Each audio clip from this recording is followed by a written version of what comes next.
మిత్రులకు నమస్కారం. వనజా తాతనేని కథల ఛానల్కు స్వాగతం. ఈరోజు నేను కథా కవిత్వము, మ్యూజిక్స్ లేదా లేఖలు కాకుండా సామాజిక విషయాన్ని ఒకదాన్ని మీతో పంచుకుందామని వచ్చాను. 4-5 రోజులుగా మన దృష్టి అంతా ఛానల్స్ పైనే ఉంది కదా. కేరళ రాష్ట్రంలో వైనాడు ప్రాంతంలో జరిగిన విషాద ఘటనలను చూస్తూ ఉన్నాము. పత్రికల్లో చదవటంలోనూ ప్రత్యక్ష ప్రసారాల్లోనూ కనపడి వినపడుతున్న ఆ విషాదం మనసులను పిండేస్తుంది. కన్నీరు కూడా రానంతగా బండబారిపోయిన హృదయాలతో చూస్తూ ఉండిపోయాం. అక్కడ సహాయ కార్యక్రమాలు జరుగుతూనే ఉన్నాయి. కనబడని ఆప్తుల కోసము అయిన వాళ్ళు ఆశగా ఎదురు చూస్తూనే ఉన్నారు. పైనుండి చూస్తున్న మనం మాత్రం ఆశలు నెరవేరవని అనుకుంటూ ఉన్నాము. 4-5 రోజులు గడిచిపోయింది కదా. శిథిలాల కింద, ఆ బండరాళ్ళ కింద బురదలోనూ కూరుకుపోయిన వారు క్షేమంగా తిరిగి వస్తారనే ఆశ నశించిపోతూనే ఉంది.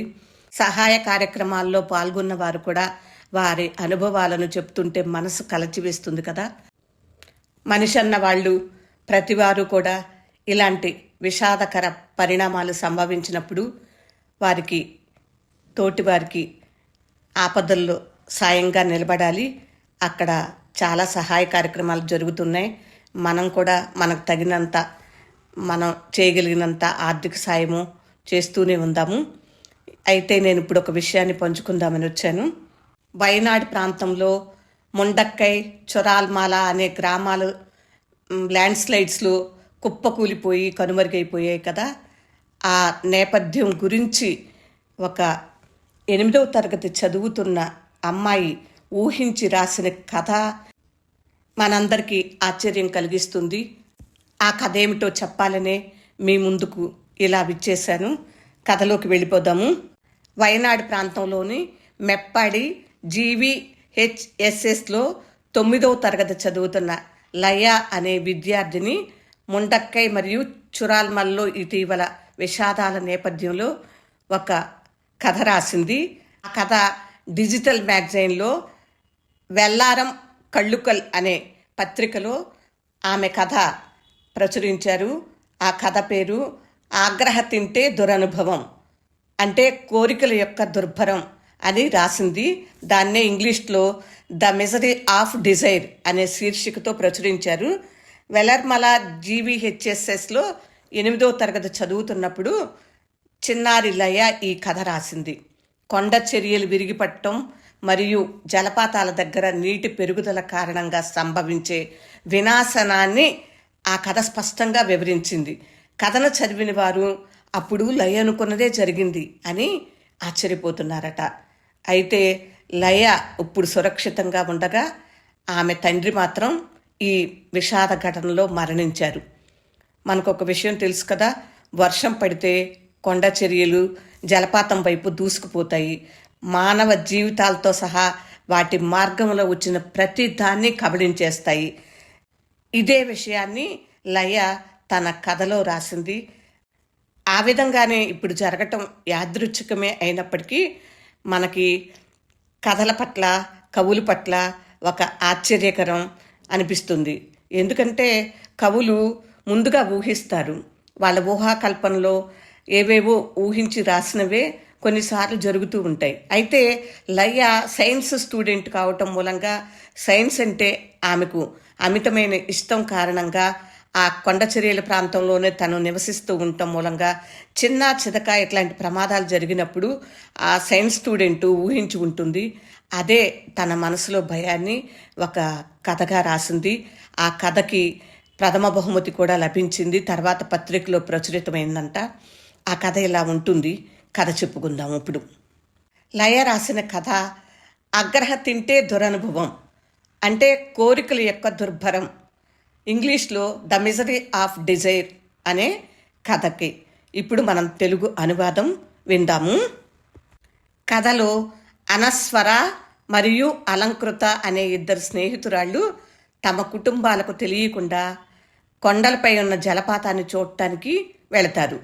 ఆ జలపాతం అందాలు చూసి మంత్రముగ్ధులయ్యే అమ్మాయిల వద్దకు ఒక పక్షి వచ్చి వెంటనే అక్కడి నుంచి వెళ్ళిపోవాలని హెచ్చరిస్తుంది. పిల్లలు పారిపోయి పర్వతం వైపు తిరిగి చూస్తుండగానే ఒకవైపు వర్షం కురుస్తూ ఉండగానే ఆ చిలుక ఆడపిల్లగా రూపాంతరం చెందటాన్ని వారు చూస్తారు. లయ కథలోని పక్షి అమృత అనే చిన్న పిల్లగా కనిపించిందని, అంతకుముందు అమృత ఆ జలపాతంలో పడి విషాదకరంగా మరణించిందని లయ తన కథలో వివరిస్తుంది. లయ కథలోని పక్షి ఏం చెప్తుందంటే, అమ్మాయిలు మీరు ఇక్కడి నుండి వెళ్ళిపోండి, ఇక్కడకు పెద్ద ప్రమాదం వస్తుంది అని హెచ్చరిస్తుందన్నమాట. అయితే ఆ పిల్లలు ఆ పక్షి హెచ్చరికని విని పారిపోతారు. ఇది కథలో జరిగిన విషయము. వెల్లర్మల జీవీహెచ్ఎస్ఎస్లో చాలామంది పిల్లలు చదువుకుంటున్నారు. ఆ పాఠశాల కూడా మొన్న జరిగిన ఉపద్రవానికి నేలమట్టమైపోయింది. కొంత భాగం మిగిలి ఉంది. ఆ స్కూల్లో పిల్లలు 36 మంది చనిపోయారని ఇవాళ వార్తా ప్రసారాల్లో నేను చూశాను, విన్నాను. చాలా బాధ అనిపించింది. ఆ స్కూల్లో చదివే పిల్లలందరూ కూడా సృజనాత్మకంగా ఆలోచిస్తారు, కవితలు కథలు రాస్తారు అని ఆ పాఠశాల ఉపాధ్యాయుడు చెప్తుంటే విని మనసు భారమైపోయింది. అక్కడ ఆ ఊరి విద్యార్థుల జీవితంలో అంతర్భాగమైన ఆ నదిని కీర్తిస్తూ పత్రికలో 2 కవితలు కూడా వచ్చాయట. పిల్లలు తమ ఊహల ద్వారా నదిలోని అలలు మరియు నది వెచ్చదనాన్ని గురించి కవిత్వం రాశారంట. నది దగ్గర వాళ్ళ జీవితానుభవాలు కథలుగా కవితలుగా వికసించాయి. కానీ ఇప్పుడు హాస్యాస్పదంగా ఆ కవితలు రాసిన పిల్లలందరూ కూడా, కథలు రాసిన పిల్లలు కూడా చనిపోవటం చాలా బాధ కలిగిస్తుంది. లయ తన కథలో ఒక పక్షి ద్వారా అమ్మాయిలకు హెచ్చరిక పంపిస్తుంది. అలాగే వాతావరణ శాఖ వారు, ప్రకృతి కూడా కొన్ని విపత్తుల గురించి ముందే హెచ్చరికలు పంపిస్తారు.